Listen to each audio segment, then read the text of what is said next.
En fait, ici, dans la région, on a l'Association de soutien et d'information face à la douleur. Ça existe depuis 2001 et on a justement celui qui a fondé cette association-là avec quelqu'un d'autre, M. Fernand Brassard. Et là, il y a les vice-présidents, Martine Riverain, la présidente. Bonjour à tous les deux. Bonjour. Bienvenue. Alors, on est en plein dans la Semaine nationale de sensibilisation à la douleur et on a quand même le plaisir ici d'en parler, mais aussi d'avoir cette association-là qui donne du soutien et de l'information. Comment vous avez décidé, M. Brassard, de fonder ça il y a déjà presque 8 ans? Suite à un accident de travail, j'ai décidé, je m'en suis sorti moi-même avec un gros accident. OK. Et Au puis, travail, vous avez okay. Et puis, j'ai venu à bout de me faire traiter à Montréal pour me faire ôter 80% des douleurs. OK. Alors, vous avez réussi quand même à... Fait que, rendu ici, je me suis organisé pour décoller, essayer de former une association pour venir en aide aux personnes qui ont la douleur chronique. Donc, vous trouviez qu'ici, il n'y avait pas de support avant cette association-là pour justement une personne comme vous qui avait... Vous aviez de la douleur constante, j'imagine, c'est ça? Oui. On n'avait pas de clinique de douleur ici pour pouvoir ôter la douleur aux personnes qui ont des accidents. OK. Et là, aujourd'hui, ça va mieux? Aujourd'hui, ça va très bien. Oui. C'est pour ça qu'on a formé une grosse association. Et cette semaine, on veut fêter ça avec les personnes qui ont de la douleur chronique. Oui. Et ça touche beaucoup de monde, ça, je pense, Martine Riverain. Quand même, quand on parle de douleur chronique comme ça peut survenir, oui, après un accident, mais il y a différentes, évidemment, causes. Alors, on disait qu'il pouvait y avoir jusqu'à 20 de la population qui pouvait souffrir de douleurs persistantes. Mm-hmm. Ça peut être par le fait d'accidents traumatiques ou encore, on pense aussi à l'arthrite, la fibromyalgie.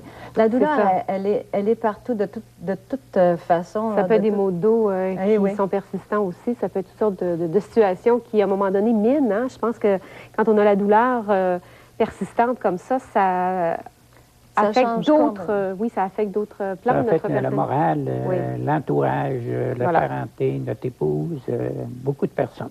On devient plus irritable, j'imagine, aussi. Hein? C'est vraiment très dur à supporter. Oui.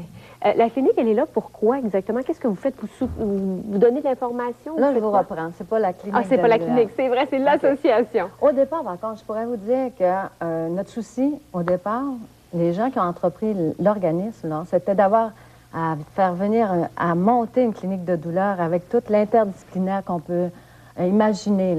L'approche de la douleur, elle doit être faite de façon globale, puis elle doit être faite de façon sérieuse. Il faudrait que quand on arrive et qu'on se présente devant un médecin, on ait déjà inventorié tout ce qu'il y avait à faire, mais aussi avec dire, j'ai fait ça, et puis là, il me faudrait un autre aspect.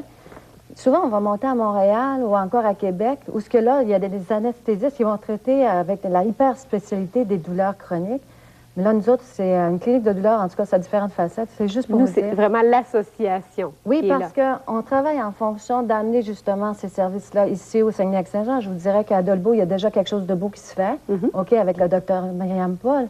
Mais on voudrait aussi qu'au Saguenay-Lac-Saint-Jean, encore que ça soit développé ou que ça se fasse par réseau, que les médecins, entre autres, soient aussi plus sensibilisés au traitement de la douleur chronique. De ce que l'on peut faire pour aider. Oui, absolument. Élargir aussi au niveau de la médication analgésique. OK.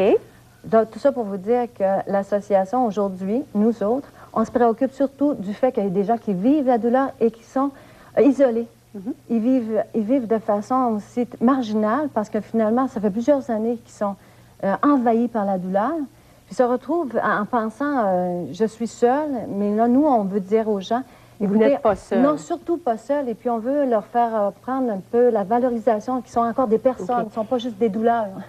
Oui. Si Mme Rivière, il y a des gens, justement, qui nous regardent puis qui auraient besoin, justement, de parler, d'appeler, quoi que ce soit, c'est la bonne semaine, là, parce que vous êtes en pleine période d'information, de sensibilisation. Le numéro de téléphone de l'association, je pense qu'il est apparu au bas de l'écran, mais aussi dire que cette semaine, il y a des cafés-rencontres, entre autres jeudi, de 13h à 15h. Ça se passe à quel endroit ça se passe? Au 605 Saint-Paul, mais ce n'est pas jeudi, c'est mercredi. C'est mercredi. Nous faisons un café-rencontre un mercredi par mois, qui dure d'1 heure à 3 heures dans l'après-midi. Et là, vous parlez de différents sujets. On parle de différents sujets. C'est privé. Ce qui est dit au café-rencontre, ça demeure. Ça reste là. Oui. Alors, cette semaine, c'est la Semaine nationale. On sensibilise évidemment à ça. Et n'hésitez pas à appeler si vous avez besoin pour l'association. Merci beaucoup à tous les deux. Merci beaucoup. Et bravo pour cette association. Nous, on est là demain. Merci. Bye bye.